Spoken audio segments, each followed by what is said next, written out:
Hi everyone.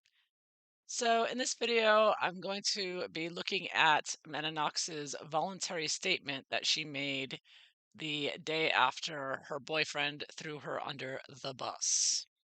This is what she chose to write to the police to try to get out of charges of murder.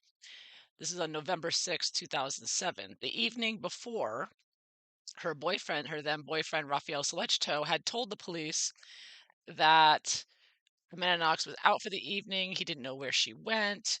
He said that everything that they had been saying is a pack of lies.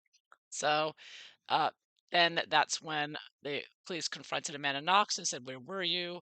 And that's what began leading to them both being arrested.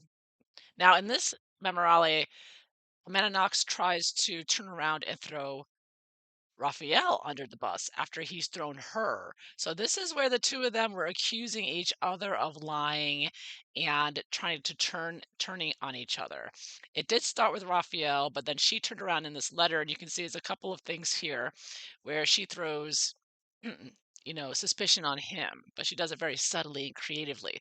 So imagine you're a 20-year-old, you're in a police station, you're accused of murder, and you want to sit down and write something for them to know.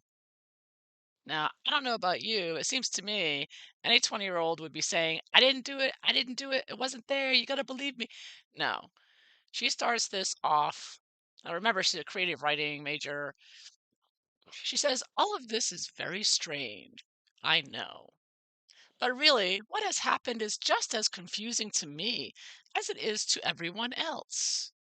I have been told that there is hard evidence saying that I was at the place of the murder of my friend when it happened." Notice she never uses Meredith's name. It's always this distancing, my friend, right? This, I want to confirm, is something that to me, if asked a few days ago, would be impossible.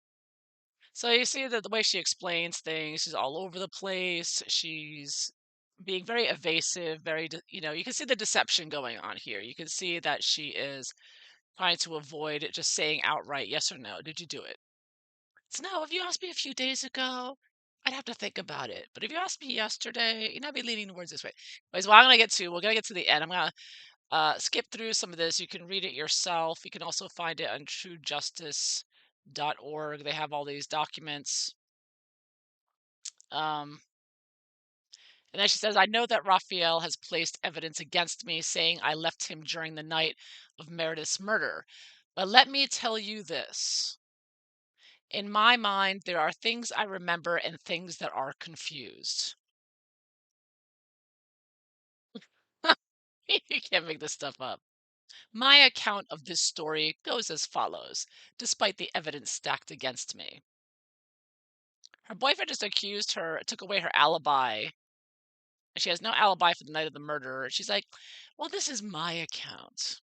I mean, it's just, oh my God. This is 20 years old. She was like this. Now she's like an expert at this, and she's still continuing on with it. So like she goes in, she saw Meredith around 3 or 4, and she goes into the whole thing. Her and Raphael at the house, watched Amelie. She received a message from Patrick that she didn't have to work. Then she says, "What happened next, I know, doesn't match up with what Raphael was saying, but this is what I remember." She doesn't say Raphael's lying. She doesn't say he's wrong. Not outwardly. She doesn't attack outwardly. She always does it very um, evasively. So I'll show you. Sneakily, she's very sneaky with the way she plants seeds of doubt and lies without directly saying. She doesn't say anything directly. She's never direct. It's always planting little ideas here and there. Because again, creative writer. "I told Raphael I didn't have to work and could remain at home for the evening. We relaxed, checked email, read or studied. Fact, I think I made love to him. However, I have to admit this period of time is rather strange because I'm not quite sure I smoked marijuana or hashish more accurately, because they had hashish on them, which is a lot more potent and could have been mixed with other things. But anyways, I might even have fallen asleep. Like she doesn't know if she fell asleep or not. We're talking about just a few days ago. We're not talking weeks or years ago, right? These things I'm not sure. I know they are important both to the case to help myself, but in reality, I did much." One thing I remember is I took a shower with Raphael. This may explain how we passed the time. This may explain how we passed the time. She's evasive with everything. She's not committing to anything. I might have done this. I might have done that. This could have happened. This might be how we pass the time. She's leaving every opportunity open to change her story later if she needs to. In truth, I don't remember exactly what day this was, but I do remember we showered and cleaned ourselves for a long time. Yeah, after the murder. He took he took care to clean my ears and dry and brush my hair. It's interesting. She's always talking about cleaning her ears. I think she got Meredith's blood in her ears because she talked about cleaning her ears when she took a shower, when she allegedly took a shower when she went the morning when they found Meredith's body in that day. Always talking about cleaning her ears. Nobody cleans their ears that much. She's always obsessed with it. So I think she actually got blood in her ears.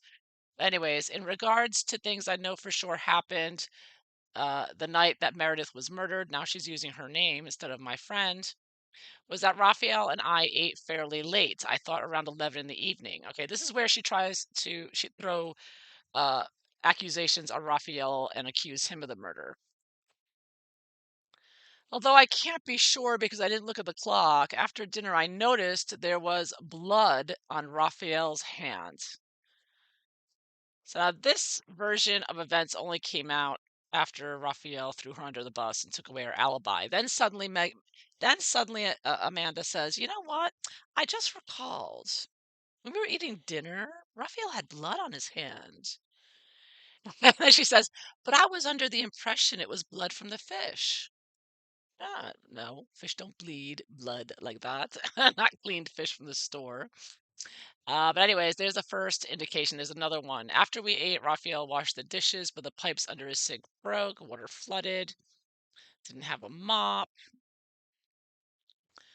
It's quite late. We were tired. Waking up in the morning of Friday, November 2nd, 10 a.m. Took a plastic bag back to my house. Then I arrived home, found the door open.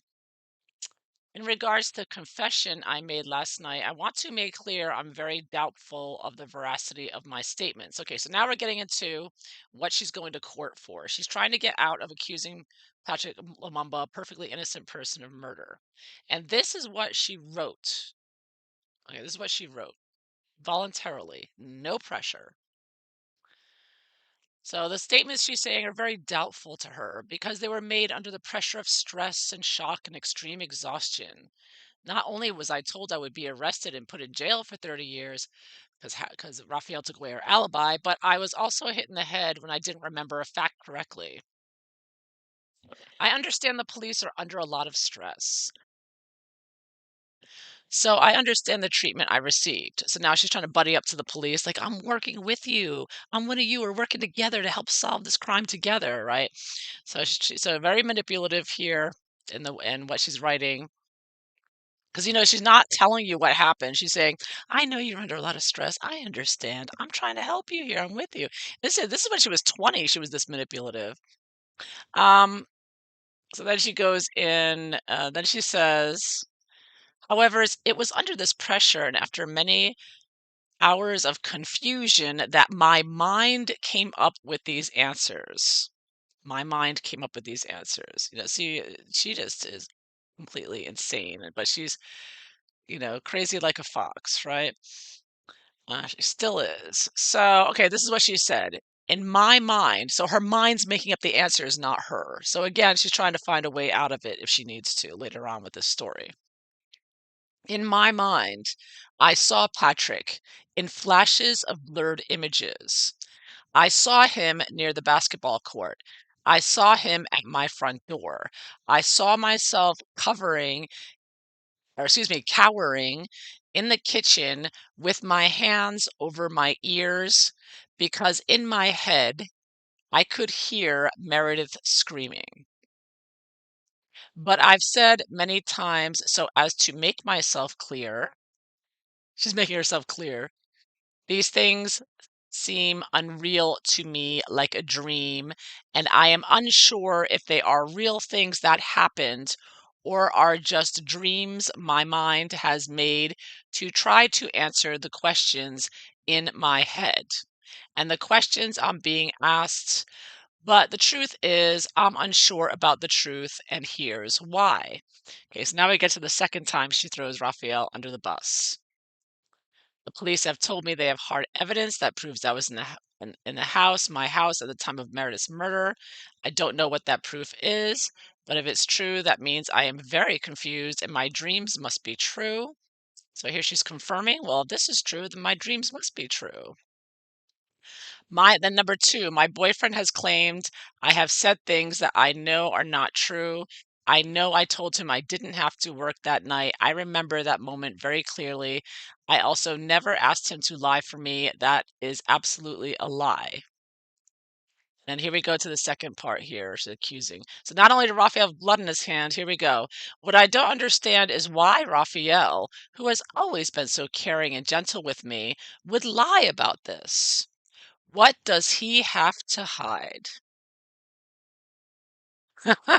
What does Raphael have to hide? I'm not saying, I'm just saying, wondering why he would lie like this.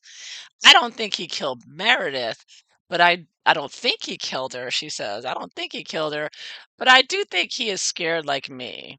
Walking into a situation he never had to be in. This is a guy who's supposed to be the love of her life, right? They make it up in the Netflix. They're so in love. Yeah, what does he have to hide? What's the deal with that guy? So yeah, that's what she's trying to get out of. She not only said it the night before, but she sat down voluntarily and wrote that she saw Patrick and she was there. She heard Meredith screaming, and now she's trying to claim that it's somebody else's fault. Everything's always somebody else's fault with her. She's trying to get out of everything. But she was convicted of this in the first instance, and her conviction stands.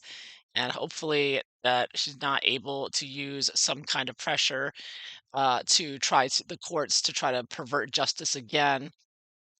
So again, a third time she tries to that she throws guilt onto her boyfriend there, tries to throw him under the bus. She said, "Why did Raphael lie? Or for you, did Raphael lie?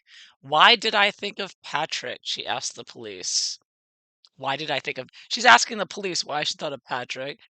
Um, is the evidence of my presence at the time and place of the crime reliable? Is there any other evidence condemning Patrick or any other person? Who is the real murderer? I have a clearer mind than I've had before, but I'm still missing parts, which I know is bad for me. I mean, she is just, wow, manipulative extraordinaire. My God. So there you have it. That is what she's going to court now, trying to get out of all that, what the flashbacks that she's seeing right here. And she also mentions Patrick down here. There's one thing I think in myself is true, and there is also another possibility that could be true. And I can't honestly think for sure what is what. I'm trying, I really am, because I'm scared for myself. I know I didn't kill Meredith. That's all I know for sure. In these flashbacks that I'm having, I see Patrick as the murderer. But the way the truth feels in my mind, there is no way for me to have known because I don't remember for sure if I was at my house that night. She doesn't know if she was at her house that night for sure. But she knows she sees Patrick as the murderer. She saw him at the front door. She heard Mary screaming. Yeah, so this is what she wrote this again voluntarily, no pressure. She volunteered to write this. She asked for paper and a pen. She desperately wanted to write this because she still thought at this point she could maneuver her way out of this with her confusion and not knowing if what her mind was telling her and what the truth was, a reality. So, yeah, this is the game she's been playing since day one, and she's still playing it. And yeah, liar extraordinaire, but hopefully she's not getting off in this. We'll have to wait and see. Thanks for watching. I'll put a link below if you want to look at it.